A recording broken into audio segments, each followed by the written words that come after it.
Hello, everyone. Uh, so we are continuing with the book of Genesis, chapter 34 through to 36. Chapter 34. Now Dinah, the daughter of Leah, whom she had borne to Jacob, went out to see the daughters of the land. And when Shechem, the son of Hamor, the Hivite, prince of the country, saw her, he took her and lay with her and violated her. His soul was strongly attached to Dinah, the daughter of Jacob, and he loved the young woman and spoke kindly to the young woman. So Shechem spoke to his father Hamor, saying, "Get me this young woman as a wife." And Jacob heard that he had defiled his daughter. Now his sons were with his livestock in the field, so Jacob held his peace until they came. Then Hamor, the father of Shechem, went out to Jacob to speak with him. And the sons of Jacob came in from the field when they heard it. And the men were grieved and very angry, because he had done a disgraceful thing in Israel by lying with Jacob's daughter, a thing which ought not to be done. But Hamor spoke with them, saying, "The soul of my son Shechem longs for your daughter. Please give her to him as a wife, and make marriages with us. Give your daughters to us, and take our daughters to yourselves. So you shall dwell with us, and the land shall be before you. Dwell and trade in it, and acquire possessions for yourselves in it." Then Shechem said to her father and her brothers, "Let me find favor in your eyes, and whatever you say to me I will give. Ask me ever so much dowry and gift, and I will give according to what you say to me. But give me the young woman as a wife." But the sons of Jacob answered Shechem and Hamor his father, and spoke deceitfully, because he had defiled Dinah their sister. And they said to him, "We cannot do this thing, to give our sister to one who is uncircumcised, for that would be a reproach to us. But on this condition we will consent to you, if you will become as we are, if every male of you is circumcised. Then we will give our daughters to you, and we will take your daughters to us, and we will dwell with you, and we will become one people. But if you will not heed us and be circumcised, then we will take our daughter and be gone." And their words pleased Hamor and Shechem, Hamor's son. So the young men did not delay to do the thing, because he delighted in Jacob's daughter. He was more honorable than all the household of his father. And Hamor and Shechem, his son, came to the gate of their city, and spoke with the men of their city, saying, "These men are at peace with us, therefore let them dwell in the land and trade in it. For indeed the land is large enough for them. Let us take their daughters to us as wives, and let us give them our daughters. Only on this condition will the men consent to dwell with us, to be one people, if every male among us is circumcised, as they are circumcised. Will not their livestock, their property, and every animal of theirs be ours? Only let us consent to them, and they will dwell with us." And all who went out of the gates of his city heeded Hamor and Shechem his son. Every male was circumcised, all who went out of the gates of his city. Now it came to pass on the third day, when they were in pain, that two of the sons of Jacob, Simeon and Levi, Dinah's brothers, each took his sword and came boldly upon the city and killed all the males. And they killed Hamor and Shechem his son with the edge of the sword, and took Dinah from Shechem's house and went out. The sons of Jacob came upon the slain and plundered the city, because the sister had been defiled. They took their sheep, their oxen, and their donkeys, what was in the city and what was in the field, and all their wealth, all their little ones and their wives they took captive, and they plundered even all that was in their houses. And Jacob said to Simeon and Levi, "You have troubled me by making me obnoxious among the inhabitants of the land, among the Canaanites and Perizzites, and since I am few in number, they will gather themselves together against me and kill me. I shall be destroyed, my household and I." But they said, Should he treat our sister like a harlot? Then God said to Jacob, "Arise, go up to Bethel, and dwell there, and make an altar there to God, who appeared to you when you fled from the face of Esau your brother." And Jacob said to his household and to all who were with him, "Put away the foreign gods that are among you, purify yourselves and change your garments. Then let us arise and go up to Bethel, and I will make an altar there to God, who answered me in the day of my distress and has been with me in the way which I have gone." So they gave Jacob all the foreign gods which were in their hands, and the earrings which were in their ears, and Jacob hid them under the terebinth tree which was by Shechem. And they journeyed, and the terror of God was upon the cities that were all around them, and they did not pursue the sons of Jacob. So Jacob came to Luz, that is Bethel, which is in the land of Canaan, he and all the people who were with him. And he built an altar there and called the place El Bethel, because there God appeared to him when he fled from the face of his brother. Now Deborah, Rebekah's nurse, died. Now Deborah, Rebekah's nurse, died, and she was buried below Bethel under the terebinth tree. So the name of it was called Allon Bakuth. Then God appeared to Jacob again when he came from Padan Aram and blessed him.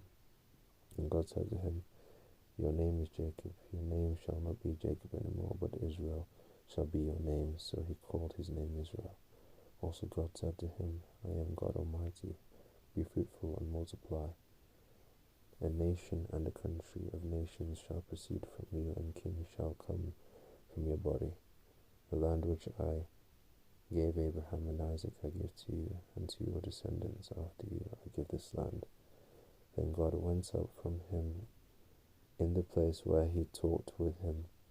So Jacob set up a pillar in the place where he talked with him, a pillar of stone, and he poured a drink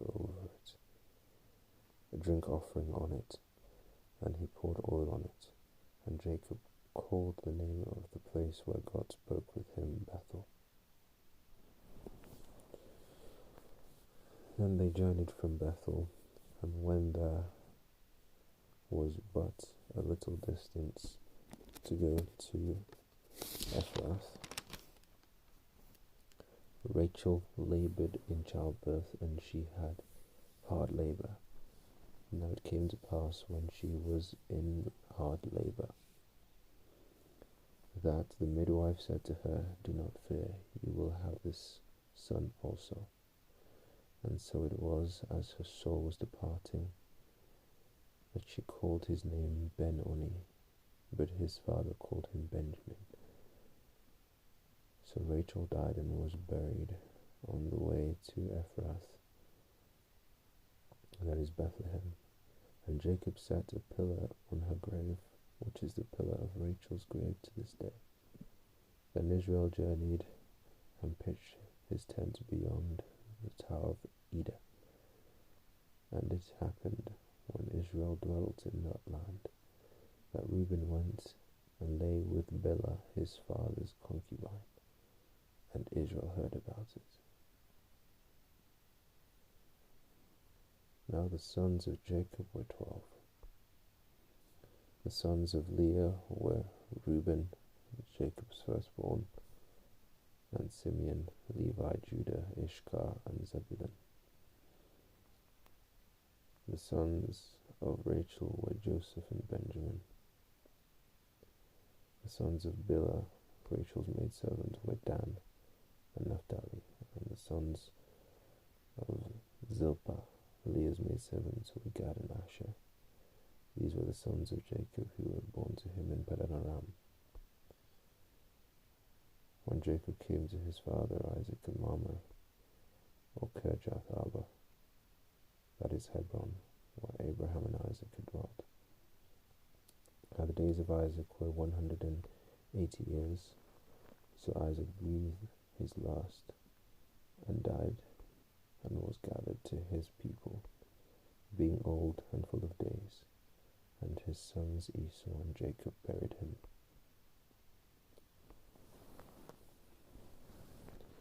Now this is the genealogy of Esau, who is Edom. Esau took his wives from the daughters of Canaan, Ada the daughter of Elon the Hittite, Aholibamah the daughter of Anah the daughter of Zibeon the Hivite, and Basemath, Ishmael's daughter, sister of Nebajoth. Now Ada bore Eliphaz to Esau, and Basemath bore Reuel, and Aholibamah bore Jush,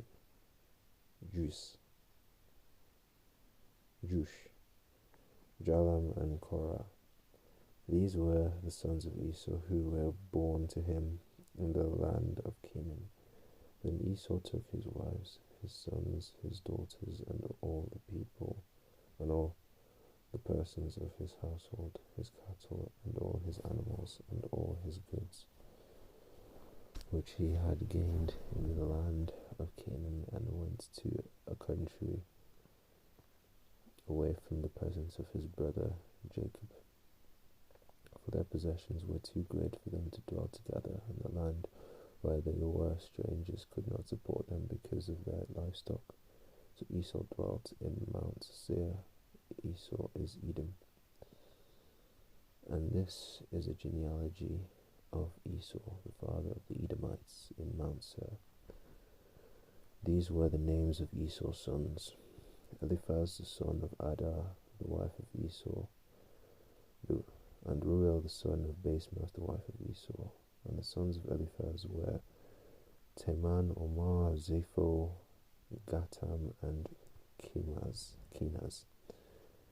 Now Timah was the concubine of Eliphaz, Esau's son, and she bore Amalek to Eliphaz.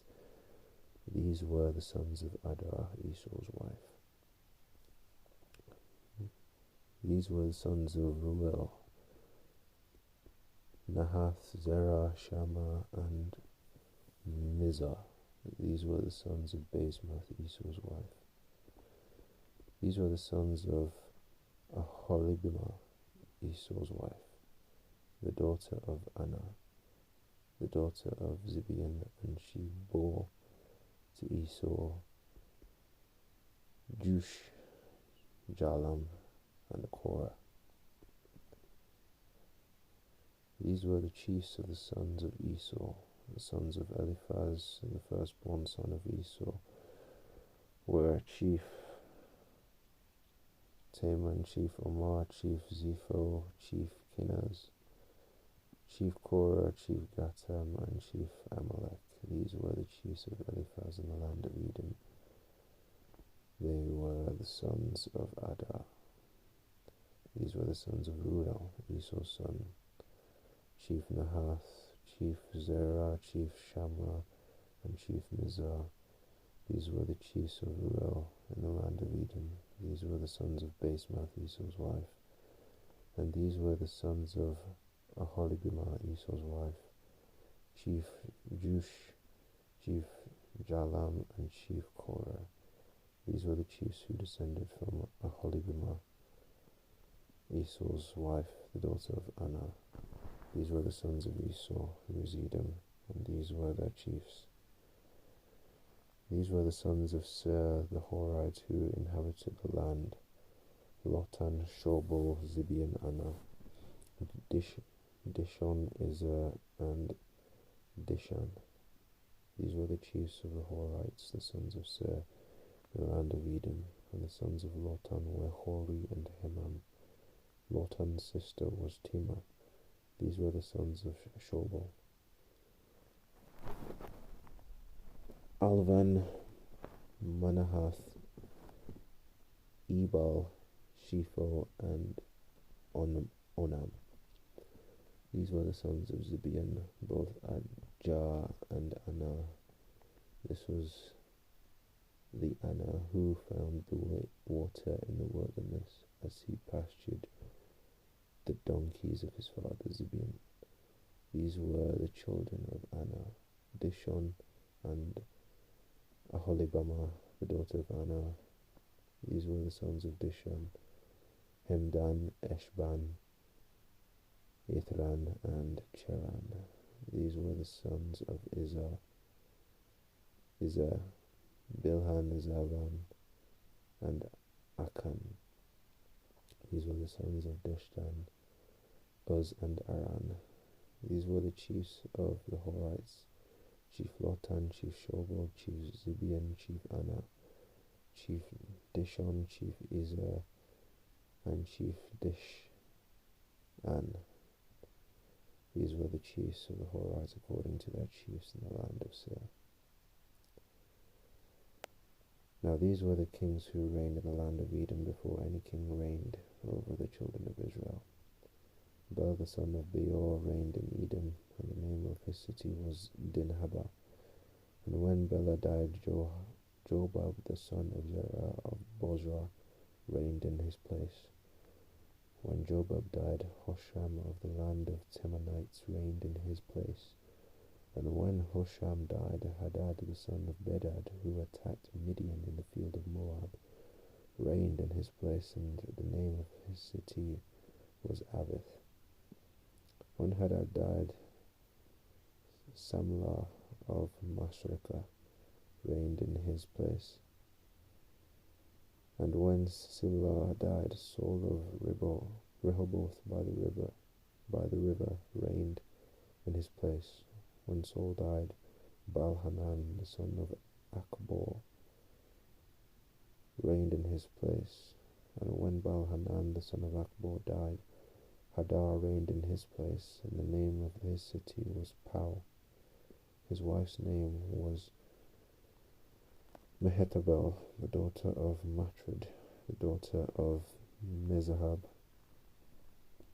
And these were the names of the chiefs of Esau, according to their families and their places by their names: Chief Timar, Chief Ava, Chief Jatteth, Chief Aholibamah, Chief Allah, Chief Pinon, Chief Kenaz, Chief Temam, Chief Mitzah, Chief Magdal, Chief Iram.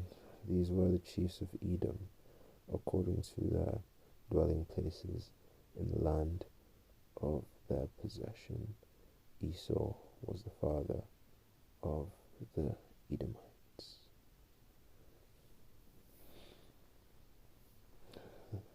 Thank you all for listening. And that was Genesis chapters 34 through to 36.